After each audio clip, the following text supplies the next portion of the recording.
Tels des victimes expiatoires désignées par Yahvé, le Dieu des Juifs, sous le nom d'Amalek. De plus en plus de Palestiniens sont tués chaque jour, depuis qu'Israël a lancé son offensive brutale sur la bande de Gaza le 7 octobre 2023. Cette animation montre comment les Palestiniens sont piégés dans une minuscule enclave assiégée qui est constamment bombardée. La plupart d'entre eux sont déplacés de force vers la ville de Rafah, alors que les attaques israéliennes se profilent à l'horizon. Un véritable génocide se déroule en direct live et une annihilation systématique de toutes les infrastructures nécessaires au fonctionnement aussi normal que possible d'une population sous occupation depuis 75 ans, comme le montre le second clip.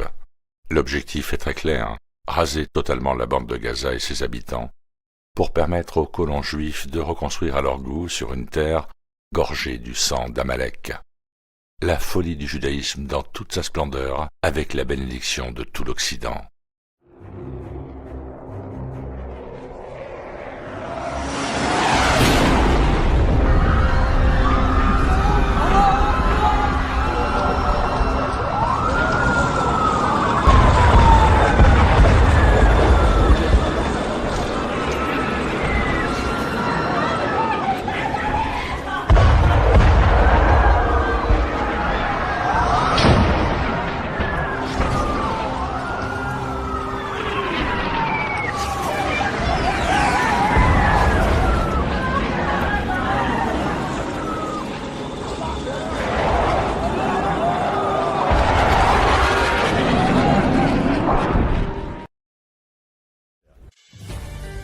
Quelle est cette ligne de destruction qui traverse le centre de Gaza?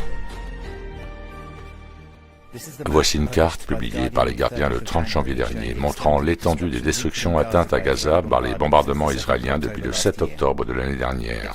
Cette carte est déjà choquante en soi, mais lorsqu'on la croise avec d'autres cartes, on commence à se faire une idée de la manière dont les conditions de vie à Gaza ont été systématiquement anéanties par les forces israéliennes.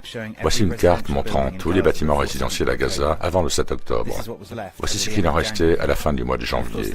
Bien entendu, les destructions se poursuivent sur l'ensemble du territoire, mais plus particulièrement à Rafah. Voici la carte des serres à Gaza avant les bombardements israéliens. Les serres sont une bouée de sauvetage pour de nombreuses familles, car elles leur permettent d'accéder plus facilement et plus sûrement à des aliments sains. Voilà ce qu'il en reste à l'heure actuelle, et bien sûr, sans approvisionnement en eau, la plupart d'entre elles sont devenues inutilisables. En ce qui concerne la sécurité alimentaire, voici les entrepôts de Gaza avant les bombardements des Israéliens, et ce qu'il en reste. Voici une carte des cultures arboricoles à Gaza avant le début des destructions, y compris les arbres fruitiers et les oliviers, qui ont fourni de la nourriture aux habitants et qui font partie des principales exportations de Gaza. Voici ce qu'il en reste.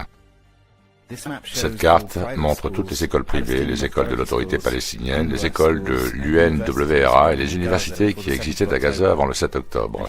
Et voici celles qui n'ont pas encore été détruites. Mais aucune d'entre elles n'est actuellement en mesure de fonctionner en tant que telle. Voici une carte des principaux établissements de santé à Gaza avant que les forces israéliennes ne commencent à les attaquer, y compris les établissements prénataux, les établissements de santé mentale, les cliniques et les hôpitaux. Et voici ce qu'il en reste. Il faudrait plusieurs décennies pour remettre en état toutes ces destructions, bien qu'il semble évidemment peu probable que ceux qui ont construit et cultivé tout ce qui a été pulvérisé par les bombardements israéliens soient un jour autorisés à revenir pour reconstruire. Un trait marquant de la carte apparaît lorsque l'on soustrait les destructions causées aux zones bâties, qui ont été plus ou moins anéanties, et que l'on voit une ligne de destruction s'étirer jusqu'au centre du territoire. Cette bande de bombardement particulière correspond au soi-disant couloir humanitaire annoncé par Israël le long de la rue Salah al-Din en novembre de l'année dernière. Lorsque les habitants de la ville de Gaza au nord ont reçu l'ordre d'évacuer, on leur a proposé de passer en toute sécurité le long de cette rue. Cependant, de nombreux témoins ont décrit la rue Salah al-Din comme un lieu de mort et d'humiliation. Les convois de civils et les véhicules ont été bombardés et pris pour cible à plusieurs reprises. Et les témoignages de dizaines de personnes recueillies à Gaza par le journaliste Tarek Hajjaj décrivent des Palestiniens sommairement exécutés et tués par des tireurs d'élite israéliens, y compris des enfants. Leurs parents ont reçu l'ordre de leurs assassins d'abandonner leur corps sur le bord de la route.